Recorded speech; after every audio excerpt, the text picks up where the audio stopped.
Halo, Assalamualaikum warahmatullahi wabarakatuh. Hari ini kita akan belajar PPKN mengenai arti kedudukan Pancasila.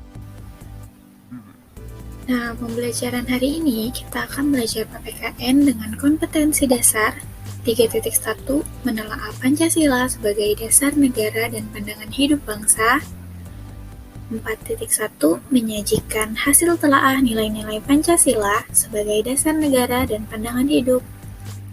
Kemudian, untuk tujuan pembelajarannya, siswa dapat memahami makna dari Pancasila sebagai dasar negara dan pandangan hidup, dan siswa dapat menerapkan hasil telaah makna Pancasila sebagai dasar negara dan pandangan hidup pada kehidupan sehari-hari. Bicara soal Pancasila, kira-kira apa yang terlintas di pikiran kalian? Betul, Pancasila merupakan dasar negara Indonesia. Nah, kira-kira apakah kalian tahu kapan sih Pancasila diciptakan atau dicetuskan pertama kali sebagai dasar negara Indonesia? Pancasila merupakan dasar negara Indonesia yang dicetuskan pada tanggal 8 Agustus 1945, tepat sesaat setelah kemerdekaan Indonesia, yaitu tanggal 17 Agustus 1945. Nah, Pancasila ini terdiri dari dua kata, yaitu dari panca dan juga sila. Panca yang artinya 5, serta sila yang artinya sendi atau asas. Tapi, apakah kalian tahu, sebelum Pancasila ditetapkan sebagai dasar negara, Indonesia sudah mengenal istilah Pancasila itu sejak lama. Menurut Darji Darmodiharjo, Pancasila sudah dikenal sejak zaman Majapahit pada abad ke-14. Hal ini terbukti karena terdapat dalam buku Negara Kertagama karangan Prapanca, dan juga terdapat dalam buku Sutasoma karangannya Empu Tantular. Nah, Pancasila ini juga terbuat dari bahasa Sanskerta. Selanjutnya, kira-kira kapan ya Pancasila memasuki kehidupan kenegaraan? Pancasila memasuki kehidupan kenegaraan tepat pada tanggal 1 Juni 1945, yaitu pada saat rapat BPUPKI untuk merumuskan dasar negara Indonesia. Sedangkan menurut Insinyur Soekarno, Pancasila adalah isi jiwa bangsa Indonesia yang turun-temurun, yang artinya sudah ada sejak lama sekali. Kemudian menurut Muhammad Yamin, Pancasila berarti adalah sendi atas dasar peraturan tingkah laku yang penting dan baik.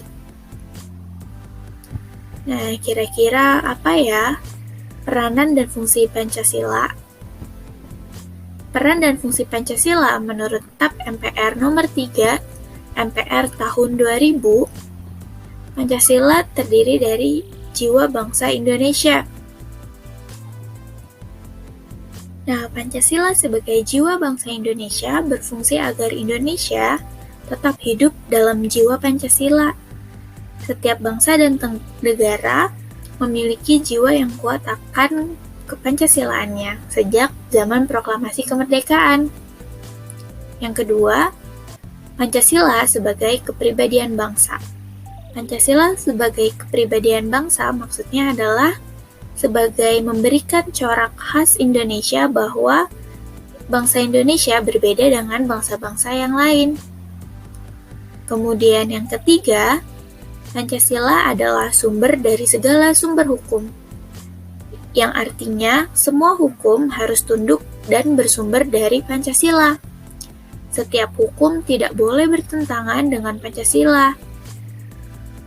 Setiap sila Pancasila merupakan nilai dasar, sedangkan hukum adalah nilai instrumental atau penjabaran dari nilai dasar itu sendiri. Dan yang keempat, sebagai perjanjian luhur. Perjanjian luhur di sini berfungsi dan disepakati melalui Sidang Panitia Persiapan Kemerdekaan Indonesia pada tanggal 18 Agustus 1945. Kemudian untuk fungsi dan peran yang kelima, Pancasila sebagai cita-cita dan tujuan bangsa. Pancasila sebagai cita-cita bangsa memiliki fungsi untuk menciptakan masyarakat yang adil dan makmur. Kemudian yang keenam, Pancasila sebagai satu-satunya asas kehidupan berbangsa dan negara. Maksudnya, sebagai konsekuensi ditetapkannya Pancasila oleh bangsa Indonesia sebagai dasar negara dan juga merupakan perwujudan melaksanakan Pancasila secara murni dan konsekuen. Dan yang terakhir, Pancasila sebagai moral pembangunan.